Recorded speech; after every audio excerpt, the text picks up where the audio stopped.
Why camera angles are important in Pro FC videos. Why is it that most of the time, most of the autistic individuals are not looking at the keyboard? Welcome to another critique of facilitated communication.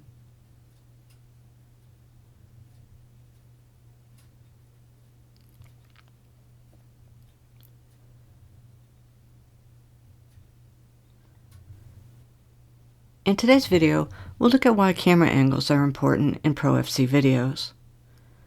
By looking at 3 clips of the same FC session from the Telepathy Tapes, we can learn how facilitated dependent interactions can look like independent spelling sessions. The level of cueing by the facilitator and her son's compliance in this example comes from hours of practice. Letter selection via FC is achieved through a long process of behavior modification and positive reinforcement, where the individual learns to point to letters on cue. Close-up shots of the individuals selecting letters. In this clip, the facilitator is shown a picture of a crocodile.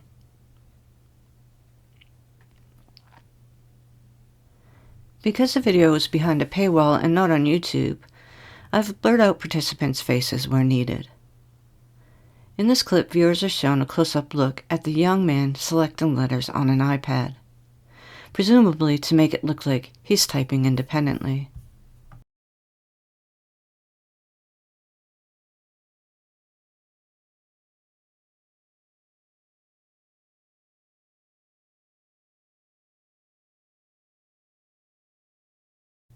We still get a glimpse of the facilitator's hand signals, but viewers would have to know where to look. Most people miss the facilitator's hand movements because their attention is directed to the iPad.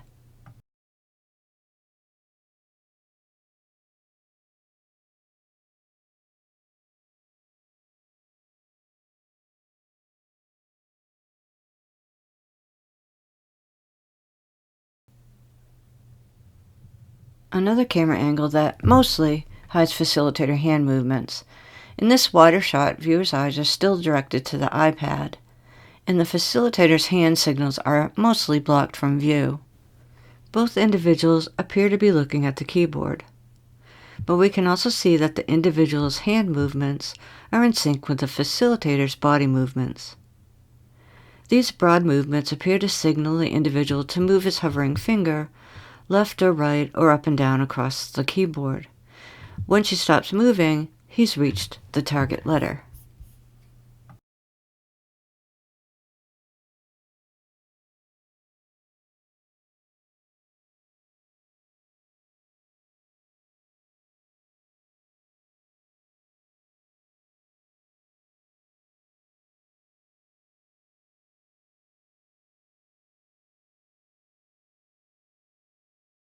By zooming in, we can also catch glimpses of the facilitator's hand movements that appear to signal when she wants him to hit a specific letter on the keyboard.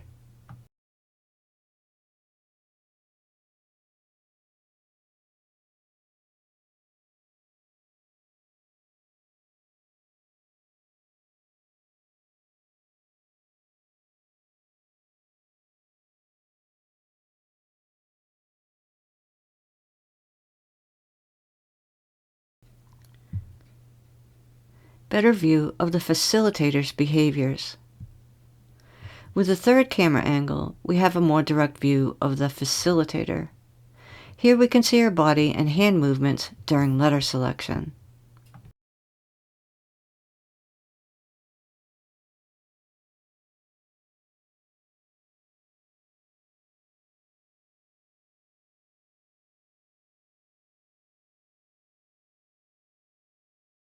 I've zoomed in again to focus on her hand movements.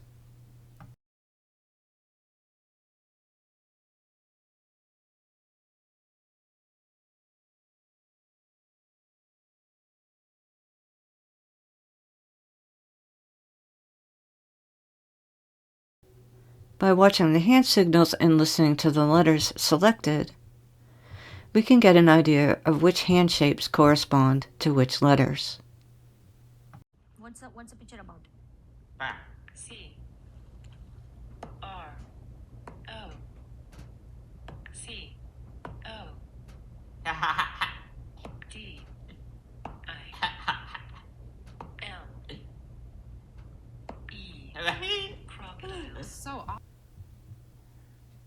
authorship testing.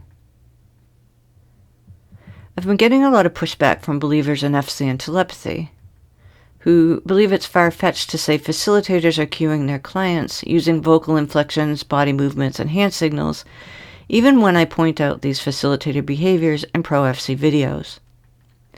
Reliably controlled testing would answer the question of authorship.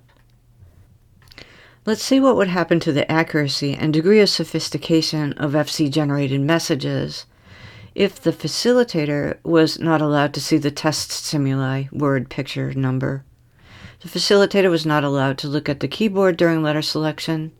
The facilitator was asked to keep her body and hands still during letter selection. The facilitator was not allowed to speak to the individual during letter selection. The facilitator was completely out of visual and auditory range during letter selection. The individual was shown a different picture than his facilitator. The individual was evaluated without the facilitator present to check for language and literacy skills. Summary.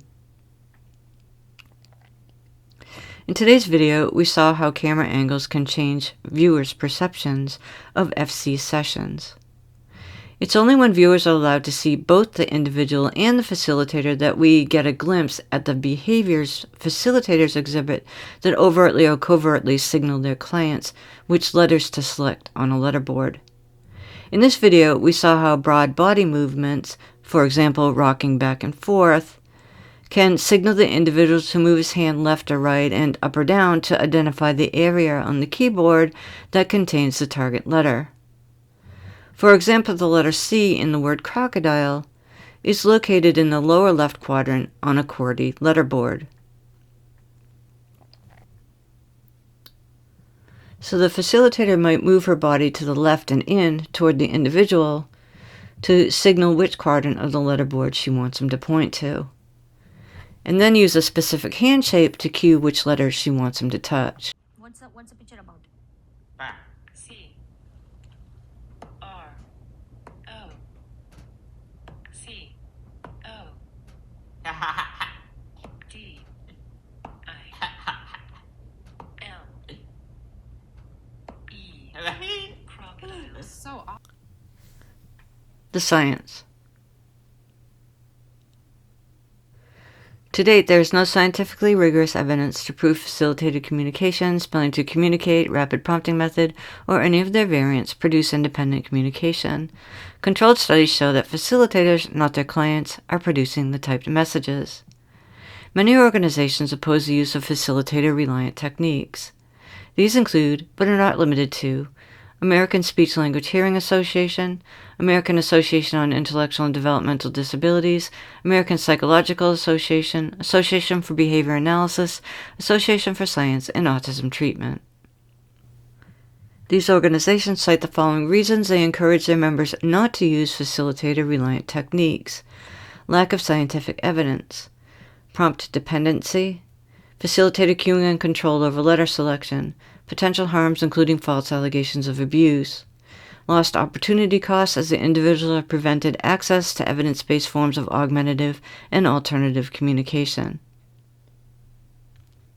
This educational video is intended to draw attention to the problem of facilitated cueing and a technique called facilitated communication.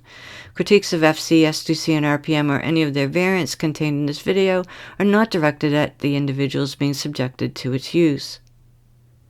Please subscribe, like, share, and comment to help grow this project. Thank you for watching until the very end, and remember, FC is not science.